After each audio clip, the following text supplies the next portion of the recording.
சென்னை ராயப்பேட்டை மேம்பாலத்தில் கடந்த 5ஆம் தேதி இரவு நிகழ்ந்த விபத்தில் இருவர் பலியான நிலையில் அதற்கு பைக் ரேஸ் காரணமல்ல என்று தகவல் கிடைக்கப்பெற்றிருக்கிறது. அந்த அண்மை செய்தியை பார்த்து வருகிறோம்.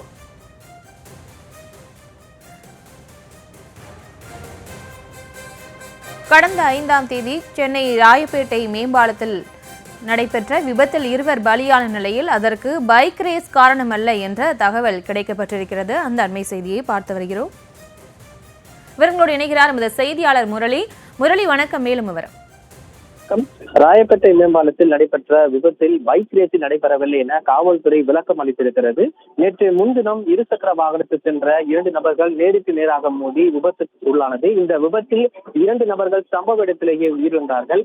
இந்த விபத்து தொடர்பாக உயிரிழந்த பாதிக்கப்பட்டவருடைய குமரன் எங்களுடைய உறவினர்கள் இந்த பைக் ரேஸ் காரணமாக இந்த விபத்து ஏற்பட்டதாக தகவல் வெளியாகியிருந்தது. இந்த தகவலின் அடிப்படையில் சென்னை போக்குவரத்து போலீசார் இந்த விபத்து தொடர்பாக வழக்கு பதிவு செய்து விசாரணை மேற்கொண்டார்கள். விசாரணையில் இந்த விபத்தில் ஏற்கனவே அவருடைய நண்பர் காதலினுடைய நண்பர் தான் இருசக்கர வாகனத்தை எடுத்துக்கொண்டு சென்றதும் அதனுடைய சிசி தெரியாமல் அதிவேகமாக இயக்கியதும் தெரிய வந்தது.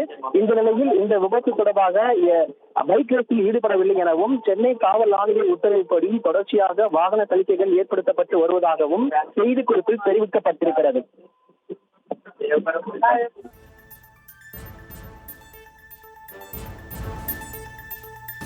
8 மணிக்கு ரேஸ் ஓட்டுறாங்கன்னா சிட்டிக்குள்ள ரேஸ் ஓட்டுறாங்கன்னா அப்படின்னா என்ன நடந்துட்டு இருக்குங்க?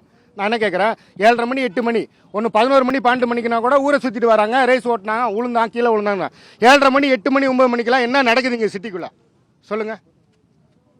ரேஸ் ஓட்டி தான் ஒரு உயிரெல்லாம் கொல்லணுமா? அந்த அன்னைக்கு போயிடுச்சு, ஒரு உயிர் போயிடுச்சு.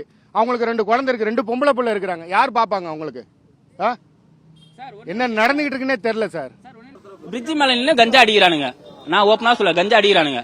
நான் இப்ப வேணா நான் எவிடன்ஸ் நான் காட்டுறேன். நான் பசங்க நான் போன் பண்ணி நான் காட்டுறேன். என் கூட இருக்க பசங்க நான் காட்டுறேன். நான் எனக்கு என் ஃப்ரெண்ட்ஸ் தான் போன் பண்ணி சொன்னானுங்க ரேஸ் ஓட்டிருக்கான்னு. என் ஃப்ரெண்ட்ஸ் தான் சொன்னானுங்க. புரியுதா? என் ஏரியால இருக்க பசங்க தான், என் ஒரே சந்தில இருக்க பசங்க தான் எனக்கு போன் பண்ணி சொன்னானுங்க. அதுக்கப்புறம் தான் நான் கிளம்பி போறேன். நான் அப்புறம் நான் கேட்டா சொல்றானுங்க ரேஸ் ஓட்டிருக்கானுங்க. அப்புறம் பார்த்தா தான் இந்த மாதிரி தெரியுது. விவரங்களுக்கு நன்றி.